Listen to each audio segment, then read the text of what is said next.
Assalamualaikum warahmatullahi wabarakatuh. Perkenalkan, nama saya Hanaria dari Prodi Ilmu Hukum Non-Reguler semester 3. Saya akan memenuhi tugas presentasi ujian akhir semester dalam mata kuliah Hukum Ketenagakerjaan terkait peranan hukum dalam mewujudkan kesejahteraan masyarakat. Pendahuluan. Dalam mewujudkan kesejahteraan masyarakat, harus didukung oleh sekurang-kurangnya 3 pilar, yaitu negara, inkasu pemerintah, hukum, dan aparatur penegak hukum. Hal tersebut tersurat pada ketentuan alinea keempat pembukaan Undang-Undang Dasar Negara Republik Indonesia tahun 1945 yang menyatakan. Kemudian daripada itu, untuk membentuk suatu pemerintah negara Indonesia yang melindungi segenap bangsa Indonesia dan seluruh tumpah darah Indonesia, dan untuk memajukan kesejahteraan umum, mencerdaskan kehidupan bangsa, dan ikut melaksanakan ketertiban dunia yang berdasarkan kemerdekaan, perdamaian abadi, dan keadilan sosial. Maka disusunlah kemerdekaan Indonesia itu dalam suatu Undang-Undang Dasar Negara Indonesia yang terbentuk dalam suatu susunan negara Republik Indonesia yang berkedaulatan rakyat dengan berdasarkan kepada ketuhanan yang Maha Esa, kemanusiaan yang adil dan beradab, persatuan Indonesia, dan kerakyatan yang dipimpin oleh hikmah kebijaksanaan dalam permusyawaratan perwakilan, serta dengan mewujudkan suatu keadilan sosial bagi seluruh rakyat Indonesia. Untuk mewujudkan kesejahteraan masyarakat, maka pemerintah membentuk peraturan perundang-undangan yang tentunya berpihak kepada masyarakat luas. Hal ini berarti undang-undang harus mengandung nilai keadilan demi terwujudnya kesejahteraan masyarakat. Jika secara substantif hukum sudah baik, maka harus juga didukung oleh aparatur penegak hukum yang memiliki integritas moral yang tinggi untuk menegakkan hukum. Kesejahteraan masyarakat sebagai tujuan. Banyak istilah yang digunakan, tetapi semuanya mengarah kepada kesejahteraan masyarakat atau founding fathers. Negara kita menggunakan istilah adil dan makmur, sebagaimana tertuang dalam alinea kedua pembukaan Undang-Undang Dasar Negara Republik Indonesia tahun 1945. Menurut Laporan Pembangunan Dunia tahun 1997, negara mempunyai 3 fungsi, yaitu 1. Fungsi minimal, menyediakan kebutuhan publik, pertahanan, hukum, dan ketertiban hak milik pribadi, yang meliputi menangani persoalan eksternal, pendidikan, dan lingkungan. Yang kedua, fungsi menengah, manajemen makroekonomi, kesehatan masyarakat, mengatur monopoli. Dan yang ketiga, fungsi aktivis, meningkatkan keadilan dan melindungi kaum miskin, memperbaiki kualitas pendidikan, asuransi, regulasi keuangan, dan asuransi sosial. Fungsi aktivis negara yaitu kebijakan industri dan redistribusi kekayaan. Berkaitan dengan fungsi negara tersebut, maka pemerintah sebagai penyelenggara negara harus mampu menciptakan peraturan perundang-undangan yang berpihak kepada rakyat. Undang-undang akan membuka jalan untuk terciptanya kesejahteraan masyarakat. Masyarakat ingin agar hukum juga aktif memberi perhatian terhadap kesejahteraan masyarakat yang sebenarnya. Maka lahirlah era baru, yaitu pasca liberal, di mana negara ikut campur tangan secara aktif dalam menyelenggarakan kesejahteraan masyarakat. Hukum pun ikut turun tangan untuk mengatur penyelenggaraan berbagai upaya kesejahteraan seperti kesehatan, pendidikan, dan kebutuhan publik lainnya. Benjamin Cardoso dan Roscoe Pound menyetujui suatu perkembangan bebas hukum asal memperhatikan tujuan hakim, yaitu kepentingan umum. Di Jerman, pandangan tersebut disebut Recht ist was dem Volk nutzt. Hukum adalah apa yang berguna bagi rakyat. Kemudian Plato, Seorang filsuf Athena Yunani pernah mengungkapkan bahwa tujuan kita mendirikan negara adalah kebahagiaan yang sebesar-besarnya dari seluruh rakyat, bukan kebahagiaan dari suatu golongan. Untuk menciptakan ketentraman dan kesejahteraan di sebuah negara, hendaklah keadilan yang memerintah di negara tersebut. Selanjutnya, hukum untuk manusia. Hukum ada dalam masyarakat dengan tugas menjaga ketertiban dan memberikan keadilan. Kemanusiaan dan keadilan menjadi tujuan dari segalanya dalam kita berkehidupan hukum. Maka, kalimat hukum untuk manusia bermakna juga hukum untuk keadilan. Ini berarti bahwa kemanusiaan dan keadilan ada di atas hukum. Hakikat hukum ialah membawa aturan yang adil dalam masyarakat. Dalam konsep pembangunan nasional, diketahui bahwa tujuan pembangunan nasional adalah terciptanya manusia Indonesia seutuhnya. Manusia Indonesia yang adil dan makmur, serta sehat secara lahiriah. Oleh karena itu, pembangunan apapun harus menempatkan manusia sebagai subjek pembangunan. Bagaimanapun manusia yang telah sepakat untuk hidup tertib dan teratur mempunyai tujuan yang mulia, yaitu agar terciptanya kesejahteraan dalam hidupnya, sehingga tepat sekali dikatakan bahwa hukum untuk manusia. Dalam kaitan itu, Marcus Tullius Cicero, pengacara politik dan filsuf Roma, mengatakan hendaknya kesejahteraan rakyat menjadi hukum tertinggi. Cicero sangat yakin bahwa penyebab runtuhnya republik adalah hilangnya keutamaan dan kepedulian tokoh-tokoh politik pada persoalan masyarakat. Selanjutnya, keadaan khusus yang dihadapi oleh negara-negara berkembang telah mendorong orang untuk berpikir tentang kehadiran suatu ilmu hukum yang khusus menyoroti negara-negara tersebut. Suatu kumpulan karangan yang disunting oleh Marasinghe dan Conklin pada tahun 1984 yang diberi judul Kumpulan Karangan Mengenai Perspektif Dunia Ketiga dalam Ilmu Hukum. Dalam kata pengantar buku tersebut, ditulis bahwa pembicaraan mengenai dunia ketiga dalam ilmu hukum termasuk ke dalam kategori ilmu hukum terapan. Dalam ilmu hukum yang demikian, tekanan diberikan kepada masalah yang secara karakteristik dihadapi oleh negara-negara tersebut. Seperti A. Masalah meningkatkan kesejahteraan masyarakat atau membangun perekonomian. B.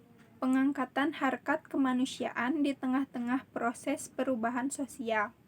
Dan C. Penyatuan berbagai komuniti etnik ke dalam satu masyarakat. Dibandingkan dengan ilmu hukum praktis, ilmu hukum progresif sebetulnya tidak sama sekali gagal atau tidak bisa memberi tuntutan terhadap praktik.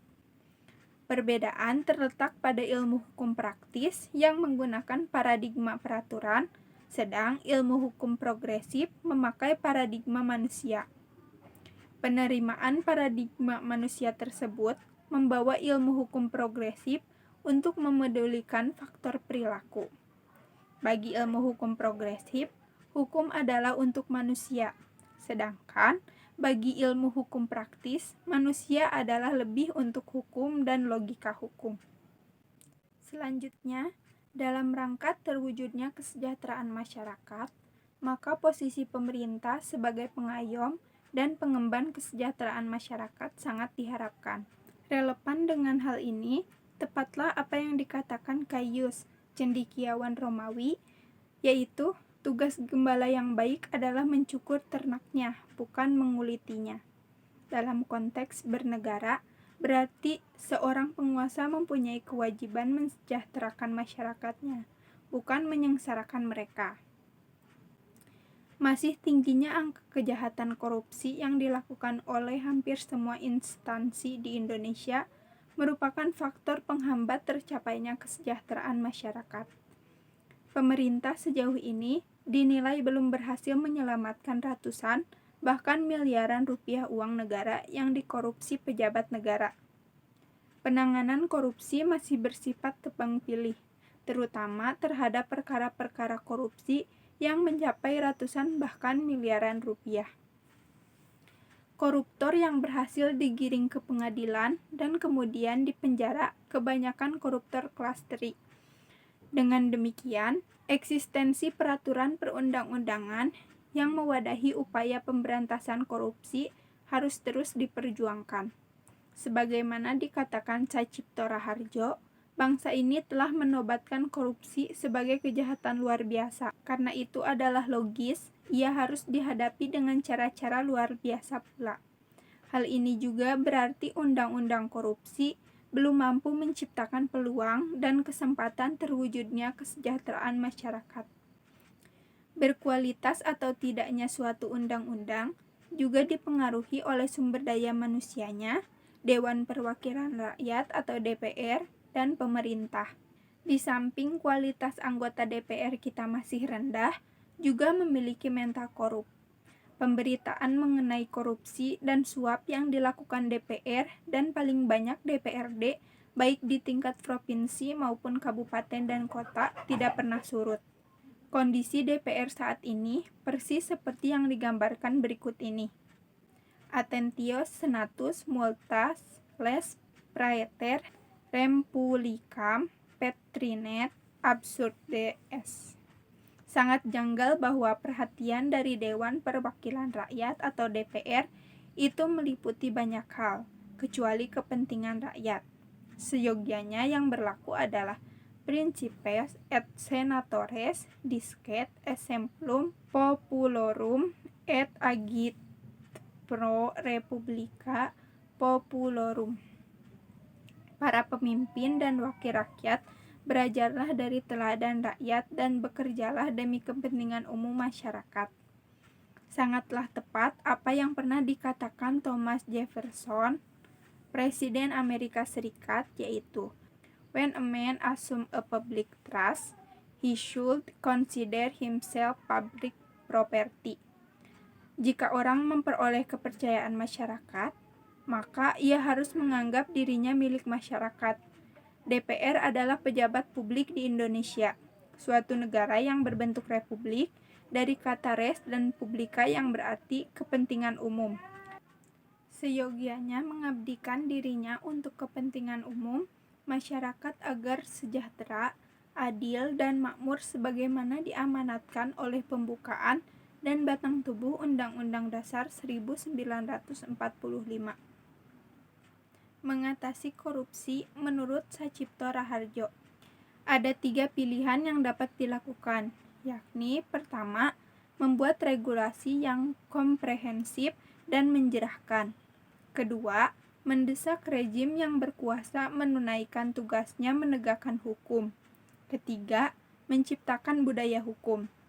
Jika ini bisa dilakukan, negara bisa berharap lagi pada pulihnya supremasi hukum. Mengutip Honoré de Balzac, Philip Sands mengatakan bahwa di dunia sudah berubah menjadi seperti sarang laba-laba. Les lois des toiles de araignées et tavers les quales pesen les grosses mouches et resten les petites. Hukum seperti sarang laba-laba, menangkap serangga-serangga kecil dan membiarkan yang besar-besar lolos. Atau yang dalam bahasa Inggris disebut laws are spider web strong which the big flies pass and the little ones get caught. Artinya, penegakan hukum hanya berlaku bagi yang tidak mampu. Diskriminasi dijalankan di mana penegakan hukum itu telah berubah dari pengayoman menjadi sarang laba-laba. Thomas Jefferson menggambarkan sebagai berikut. It does no good to have laws draft, debate, and approve. Is the will and means to enforce them is weak.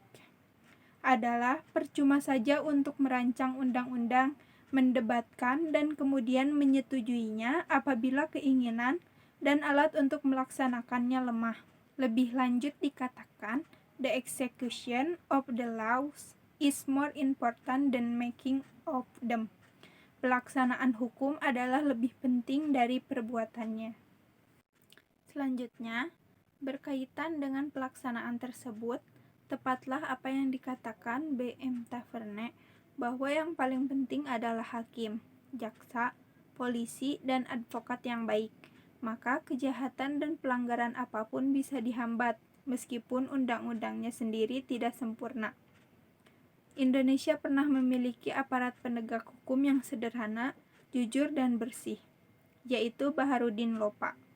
Dalam suatu seminar mengatakan, tersedianya aparat penegak hukum yang bersih, jujur, berwibawa, dan berani menerapkan undang-undang sesuai dengan prinsip keadilan. Itulah yang dimaksud dengan aparat penegak hukum yang baik. Dalam konteks itu, Plato pernah mengingatkan untuk menciptakan ketentraman dan kesejahteraan di sebuah negara. Hendaklah keadilan yang memerintah di negara tersebut. Dalam kaitan dengan itu, John Rawls, guru besar Universitas Harvard, Amerika Serikat, mengatakan sebuah masyarakat tertata dengan baik mengenai masyarakat tersebut secara efektif, diatur oleh konsepsi publik mengenai keadilan, dan ketika dirancang untuk meningkatkan kesejahteraan anggotanya. Konsepsi publik keadilan yakni masyarakat, di mana setiap orang menerima dan mengetahui bahwa orang lain menganut keadilan yang sama, serta institusi-institusi sosial dasar yang ada umumnya sejalan dengan prinsip-prinsip tersebut. Memang benar apa yang dikatakan John Rawls tersebut, khususnya masyarakat yang ditata untuk tujuan meningkatkan kesejahteraan anggotanya. Namun, kendalanya adalah praksis hukum selama ini mengikuti cara menegakkan hukum menurut bunyi teks black letter law, yang hanya menurut kata-kata dan kalimat dalam teks. Dengan demikian, praksis abad ke-19 masih menguasai pemikiran dan praksis hukum sampai hari ini. Jadi, kesimpulannya, tujuan mendirikan negara adalah agar terciptanya kesejahteraan masyarakat yang oleh pemerintah sebagai penyelenggara negara merumuskannya dalam peraturan perundang-undangan yang responsif, aspiratif, dan progresif sesuai dengan kepentingan masyarakat. Undang-undang yang responsif, aspiratif, dan progresif itu akan semakin memasyarakat ketika penegak hukum, khususnya hakim, sebagai ujung tombak dalam penegakan hukum, dalam menyelesaikan perkara, tidak semata-mata terfokus pada kepastian hukum, tetapi juga mengedepankan nilai-nilai keadilan yang hidup, tumbuh, dan berkembang dalam masyarakat. Peranan hukum dalam mewujudkan kesejahteraan masyarakat sudah harus terlihat dalam materi undang-undang dan integritas moral aparat penegak hukum, khususnya hakim dalam mengadili perkara. 1. Secara substansi, hukum atau undang-undang penuhnya belum semendukung terwujudnya kesejahteraan masyarakat. Padahal fungsi dan peranan utama dan final dari hukum adalah untuk melayani manusia. Melayani manusia harus diartikan membuat manusia itu menjadi sejahtera dalam hidupnya. Oleh karena itu, sangatlah tepat kalau dikatakan hukum untuk manusia, artinya hukum dibentuk untuk terciptanya masyarakat adil dan makmur, masyarakat yang sejahtera, dan masyarakat yang makmur. Dengan demikian, menempatkan dan memposisikan manusia sebagai subjek dalam pembangunan hukum. Yang kedua, substansi hukum yang kurang berpihak terhadap terwujudnya kesejahteraan tersebut disebabkan kualitas pembentuk undang-undang, baik itu pemerintah sendiri maupun DPR, belum dapat diandalkan. Seringkali terjadi substansi undang-undang syarat dengan kepentingan penguasa dan penguasa dengan mengabaikan kepentingan masyarakat. Dan yang terakhir, hakim Indonesia masih terfokus pada asas kepastian hukum dalam menyelesaikan perkara dan kurang berusaha keras untuk melihatnya dari sisi aspek nilai-nilai keadilan yang hidup, tumbuh, dan berkembang dalam masyarakat. Dengan kata lain, hakim kurang menggunakan hati nurani demi kepentingan yang lebih luas dalam memutuskan suatu perkara. Hakim belum memposisikan kesejahteraan rakyat sebagai hukum tertinggi. Mungkin cukup sekian yang dapat saya sampaikan. Lebih dan kurangnya mohon dimaafkan. Wassalamualaikum warahmatullahi wabarakatuh.